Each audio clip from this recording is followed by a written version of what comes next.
Kasih karunia dan damai sejahtera dari Allah Bapa kita dan dari anaknya Tuhan Yesus Kristus menyertai kamu sekalian. Amin. Shalom, saudara-saudari sahabatku semua di dalam nama Tuhan Yesus. Firman Tuhan yang hadir menyapa kita hari ini, hari Jumat tanggal 30 Agustus 2024, tertulis di dalam kitab Ulangan pasal 9 ayat 6. Mari sahabatku semua, kita simak dan renungkan firman Tuhan yang menjadi kekuatan dan inspirasi untuk menjalani hari ini demikian.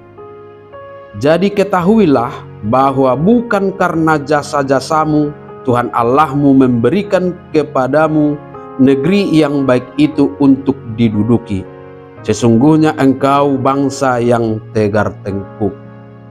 Iko boto omu tahe, dada alani hati gorammu sendiri. Ubah dilehot Jehovah debatamu tuho tano nadengganon bahen pertaliamu. Ai bangso natakangdo ho marroha. Demikian firman Tuhan. Sahabat renungan harian, saudara-saudariku yang terkasih di dalam nama Tuhan Yesus, ada sebuah harapan dari Musa kepada umat Israel ketika mereka nantinya sudah berdiam di tanah Kanaan, yaitu tanah perjanjian yang penuh dengan susu dan madu. Harapan itu dicatat dalam Ulangan pasal 6 ayat 2. Di sana dituliskan demikian: supaya seumur hidupmu engkau dan anak cucumu takut akan Tuhan Allahmu dan berpegang pada segala ketetapan dan perintahnya yang kusampaikan kepadamu, dan supaya lanjut umurmu.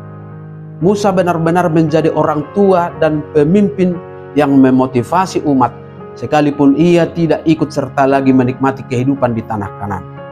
Salah satu motivasi dan alasan kuat bagi mereka untuk selalu setia adalah harus selalu menyadari bahwa Tuhan Allah memberikan negeri yang baik itu kepada mereka untuk mereka duduki, bukan karena jasa-jasa mereka, bukan karena mereka kuat dan layak, bukan karena kebaikan dan kebenaran mereka, karena mereka adalah bangsa yang tegar tengkuk.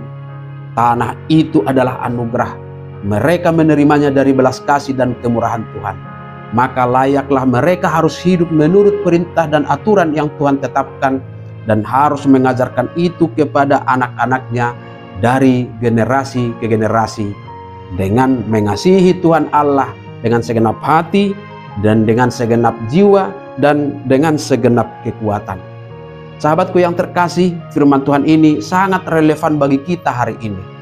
Di tengah-tengah capaian-capaian hidup kita yang berpotensi menggoda kita untuk berpikir bahwa berkat-berkat yang kita terima adalah hasil dari usaha kita sendiri atau karena kita layak menerimanya. Pikiran seperti ini akan menggiring kita untuk merasa tidak perlu bersyukur, membuat kita menjadi angkuh dan menyombongkan keadaan kita. Sebaliknya, jika kita gagal, kita akan mudah berputus asa.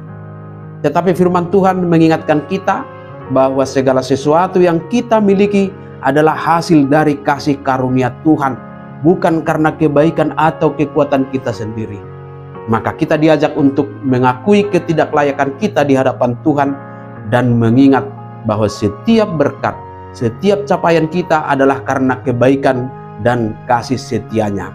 Kita tidak bisa mengandalkan kebenaran diri kita sendiri, karena tanpa Tuhan kita hanya seperti Israel yang tegar tengkuk, yang melupakan Tuhan saat dalam kelimpahan dan selalu bersungut-sungut saat berkekurangan. Dan mereka akan menyimpang dari jalan-jalan Tuhan. Tuhan telah memberikan kepada kita apa yang sesungguhnya kita tidak layak menerimanya, dan itu adalah gambaran dari kasih karunia-Nya yang luar biasa. Oleh karena itu, biarlah kita hidup dengan kerendahan hati, bersyukur atas segala yang telah Tuhan berikan, dan berusaha untuk hidup seturut dengan kehendak-Nya sebagai tanggapan atas kasih karunia Tuhan yang telah kita terima. Amin. Selamat beraktivitas. Tuhan memberkati.